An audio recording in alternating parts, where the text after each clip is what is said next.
da Verdade, devocional de 9 de julho. Os caminhos opostos do sábio e do tolo. Quem abre uma cova, nela cairá, e quem rompe um muro, mordê-lo-á uma cobra. Eclesiastes 10, verso 8. Nossa geração elimina o elemento da culpa e da responsabilidade, transformando o pecado em doença e os males morais em desequilíbrios e transtornos emocionais.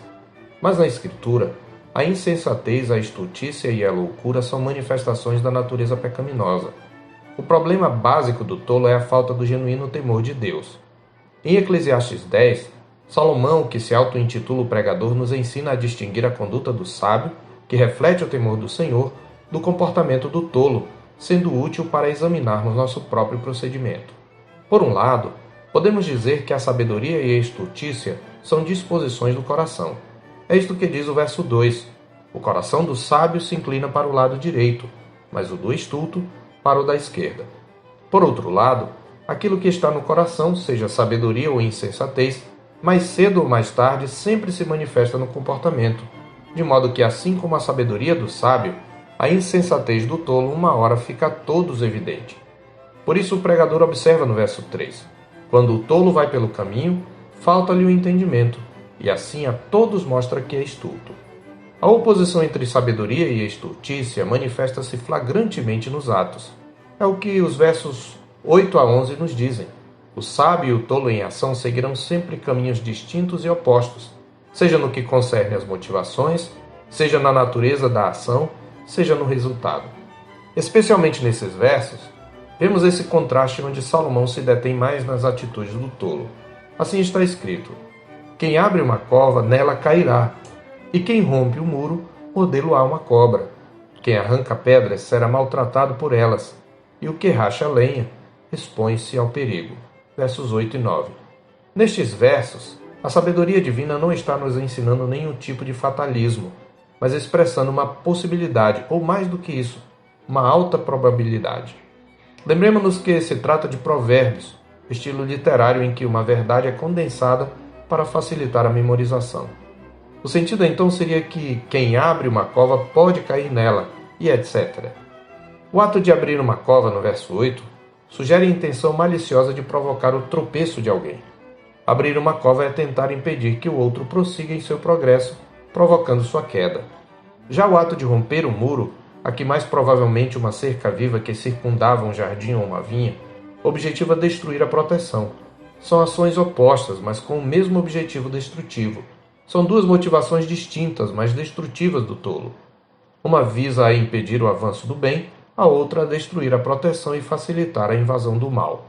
Salomão quer nos dizer que o tolo, tensionando prejudicar outros com seus atos transgressores, arruína-se a si mesmo. É como costumamos dizer, o feitiço virando contra o feiticeiro. Cair na própria armadilha e ser picado por uma serpente compunha um imaginário da retribuição repentina e mortal na justiça poética. Como disse Michael Eaton, a vingança carrega em si suas penalidades embutidas. A Escritura nos alerta para o juízo que paira sobre o tolo quando trama contra o próximo e que por vezes se antecipa em calamidades temporais. Mas ele prossegue para dizer que, mesmo quando bem intencionadas, as ações do tolo são autodestrutivas, porque ele não é cuidadoso nas suas ações.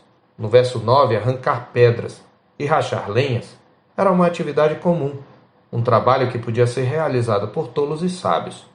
Mas o pregador tem em mente os primeiros. Ele quer nos mostrar que, em seu trabalho, o estulto não é cuidadoso quando se expõe a atividades perigosas. Assim ele se fere a si mesmo.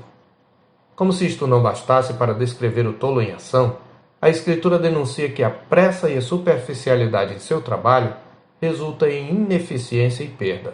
Diz o verso 10. Se o ferro está embotado e não se lhe afia o corte, é preciso redobrar a força. Por outro lado, a negligência do tolo anula suas habilidades naturais. Este seria o significado do verso 11. Se a cobra morder antes de estar encantada, não há vantagem no encantador. Portanto, se por um lado a estultícia se mostra na pressa e superficialidade, descritas na ferramenta cega, por outro lado ela também é revelada na ação negligente. A figura do encantador de cobras apresenta um perigo oposto à da ferramenta cega. O manipulador de cobras chega depois da víbora ter picado alguém. Se fosse em nossa cultura, o pregador talvez diria: o tolo só fecha a porta depois de roubado. Ou seja, a habilidade numa determinada atividade não é necessariamente sinônimo de sabedoria. Há tolos talentosos ou talentosos que são tolos. Quando se é negligente para com os dons e habilidades dados por Deus, tais dons são inúteis. Resumindo os 2 versículos, aprendemos aqui que enquanto o sábio sabe a hora certa para as coisas, o tolo ou age apressadamente ou demoradamente. A pressa e a negligência são ambas filhas da insensatez. Resumindo tudo o que vimos até aqui, o que o pregador está tentando nos mostrar é que o tolo é malicioso, preguiçoso, ineficiente e autodestrutivo. Já a atitude do sábio é resumida num único versículo ou parte dele. Se o ferro está embotado e não se lhe afia o corte, é preciso redobrar a força, mas a sabedoria resolve com bom êxito, diz o verso 10. Enquanto o tolo tende a não afiar o corte do ferro, e por isso tende a redobrar sua força para cortar, o sábio mostra não apenas destreza ao fazê-lo, mas também paciência. Assim, em contraste com as atitudes do tolo, o sábio é paciente, precavido e cuidadoso. Ele prepara adequadamente suas ferramentas. Por isso, o sábio também é eficiente. Em outras palavras, o estudo aprofundado é mais eficaz do que a força bruta. Examinando o contexto de Eclesiastes, podemos concluir que Salomão está preocupado com muito mais do que a excelência nas atividades do dia a dia. Ele quer ilustrar, à guisa de exemplo, como o sábio e o tolo concebem e vivem a vida debaixo do sol. Como já ressaltamos no início, o princípio básico da sabedoria é o temor do Senhor. Tal virtude não é inata ao homem pecador. Ele precisa da ajuda do seu Criador, a fim de ter um coração sábio. Em nenhum outro lugar o triunfo da sabedoria de Deus sobre a estultícia dos homens se revelou mais brilhantemente do que em seu Filho Jesus Cristo. Em Cristo a sabedoria de Deus venceu a estultícia do pecado. É o que está escrito, por exemplo, em 1 Coríntios 1, de 18 em diante. Ele é a sabedoria de Deus que se fez carne e habitou entre nós. A sabedoria encarnada, a palavra encarnada, como está escrito em João 1,14. Ele é a sabedoria proclamada e encarnada. E como sabedoria encarnada, ele nos convida: tomai sobre vós o meu jugo e aprendei de mim, que sou manso e humilde de coração, e achareis descanso para a vossa alma, porque o meu jugo é suave e o meu fardo é leve. Nosso coração, por natureza, é tolo. Entretanto, pelo lavar regenerador e renovador do Espírito Santo, Deus deu aos seus santos um novo coração para compreender plenamente o mistério de Deus, Cristo, em quem todos os tesouros da sabedoria e da ciência estão ocultos, como está escrito em Colossenses 2, verso 2.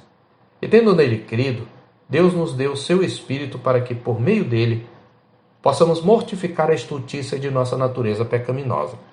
Quando damos ouvidos à voz do Espírito, não fazemos o que é do nosso querer, mas o que ordena a sabedoria de Deus. Quando, no entanto, apagamos o Espírito, desprezando as profecias da Escritura, ou quando entristecemos o Espírito no qual fomos selados para o dia da redenção, agimos estultamente. E o referencial objetivo que temos para avaliar se estamos seguindo nos passos do Espírito é a palavra de Deus. Por isso Jesus contrastou o sábio e o estulto, tendo como referência a atitude de cada um para com sua palavra, em Mateus 7, de 24 a 27. Diante de tudo isto, fazemos bem em atender à exortação da Escritura em Efésios 5,15.